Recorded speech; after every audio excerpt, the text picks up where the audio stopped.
Away we go! Doopy doopy, beanu beanu. Doopy doopy, beanu beanu beanu. Doopy doopy, beanu beanu. Doopy and beanu. Doop doop doop doop doop doop doop beanu.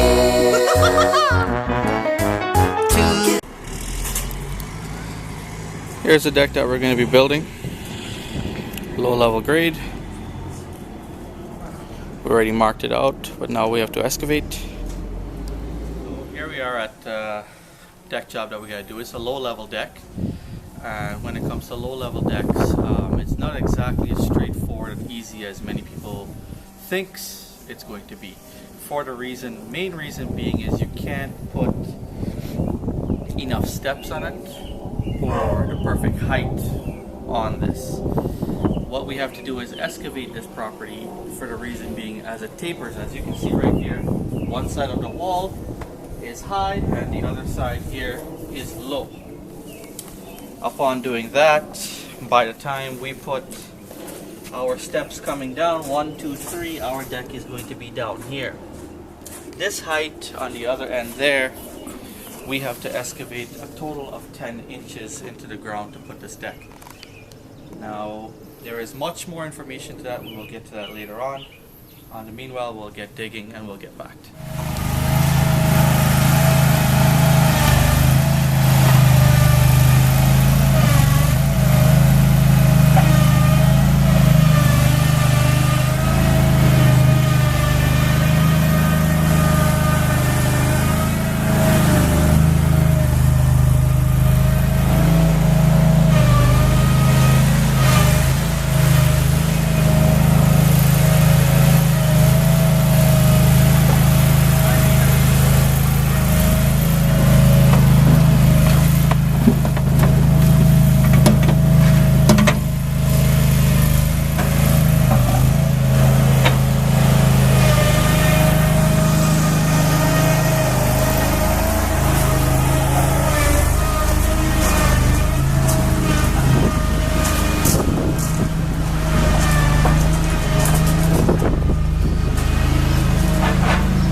That's good, too much there.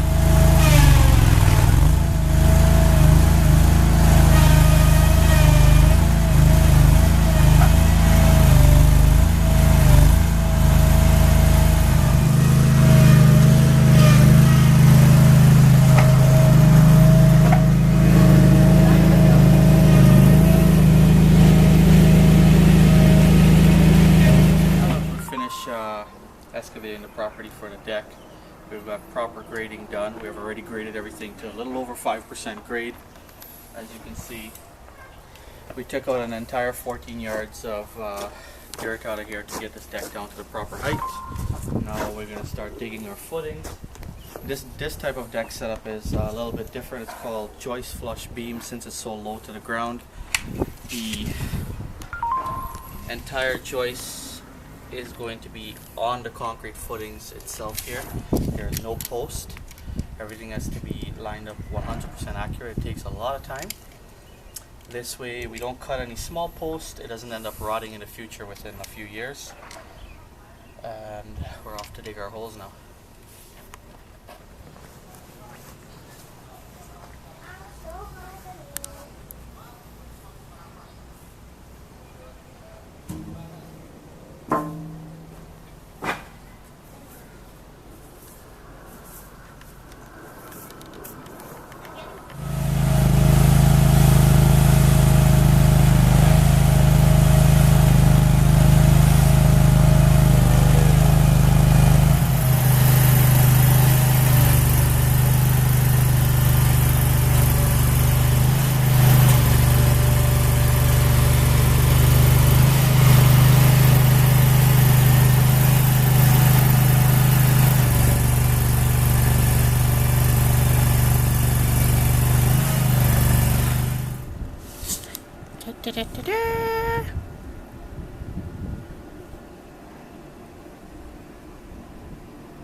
here we are, second day, setting our cement. Yesterday was a very long day doing our excavation. Our grading is done. It's graded to 5% or better.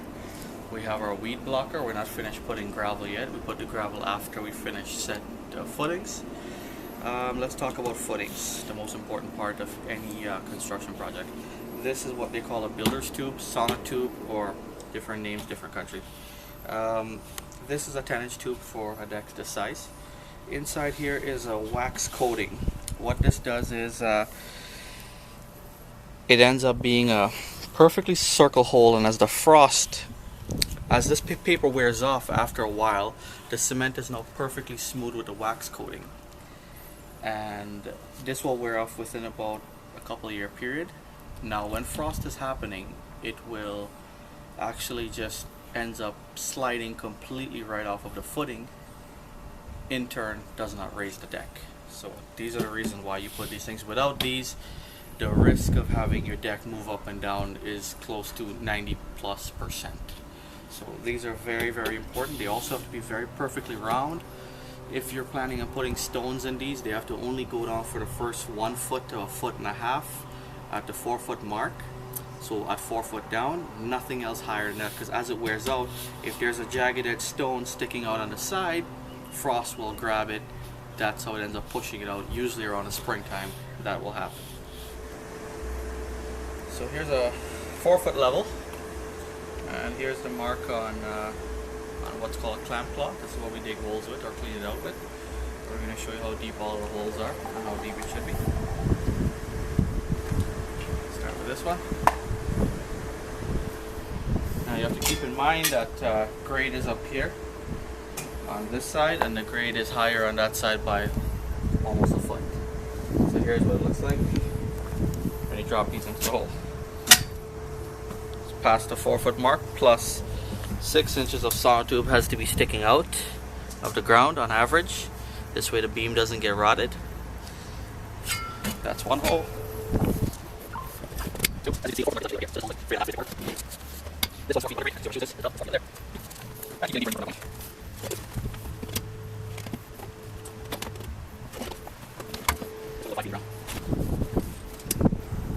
And there you go. There you have it. 4 foot digs.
This is called a glue lam beam, which is glue laminate.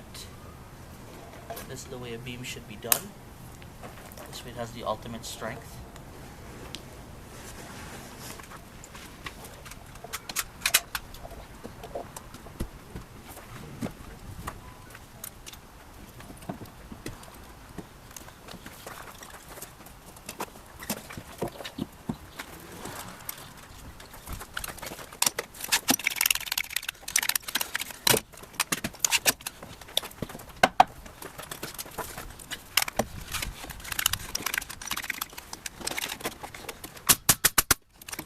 Beam. All beams will be shot every 16 inches. And because it's the weight, it's every 4 nails per shot.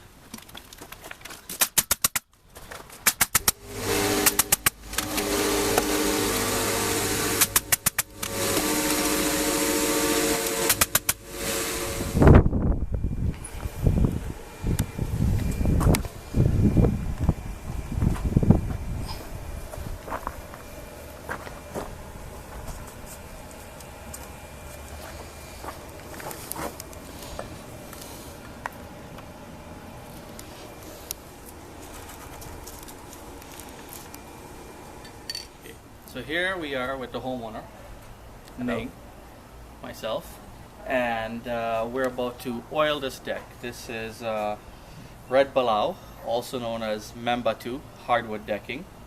And upon this process, it's called oiling, not staining. This is a very, very easy process. This video is just to show you that any homeowner can do this. You don't need a professional to come out and do it. Have you ever stained a deck before? Nope, first time. Any staining experience whatsoever? No staining experience. So I'm about to show you, and I've never rehearsed this with the customer either. We're about to show you whether the customer can get this done, how easy it is to get it done. So what we're going to do is we're going to use a brush, and our product is in here. This is our custom product. This is not something you can find in a store. So what we do is just get a cheap brush. This was used before, and we just want to go around the corners and just brush really close to the corner, almost like painting. Then the rest of it we're gonna roll it around with roller.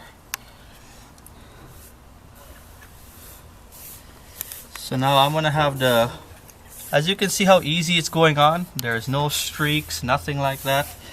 I'm about to let the homeowner take over, and I'm about to show you also what happens when you do touch an object like this. You just easily wipe it off with your fingers, clear it all up. Yep, that can spread all the way through. Okay. If it drips, don't worry, the whole deck has to be oiled anyways. So as you see, this thing is not stained, it's oil. What this oil does is absorb through the hardwood and keeps it cured over a period of time. This way the wood does not crack or splint up. So while the homeowner is doing that, I'm going to start with the roller. As you can see, these are not professional rollers by any chance. These are just two handles off of some brooms, some cheapo rollers, and it gets the work done.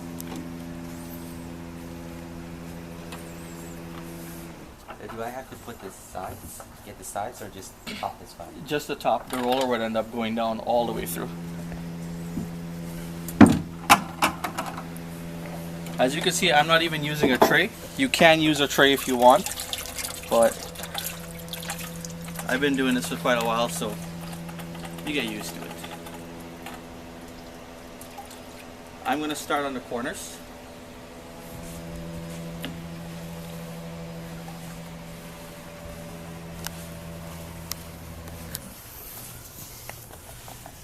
As you can see, it's really thick. We want that because we want it soaking right through the wood.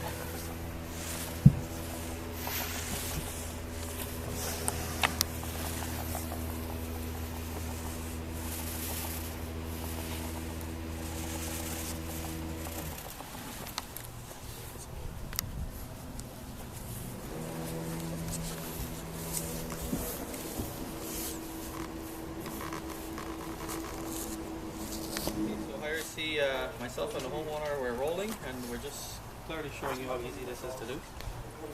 You can take that in, I'll jump across there.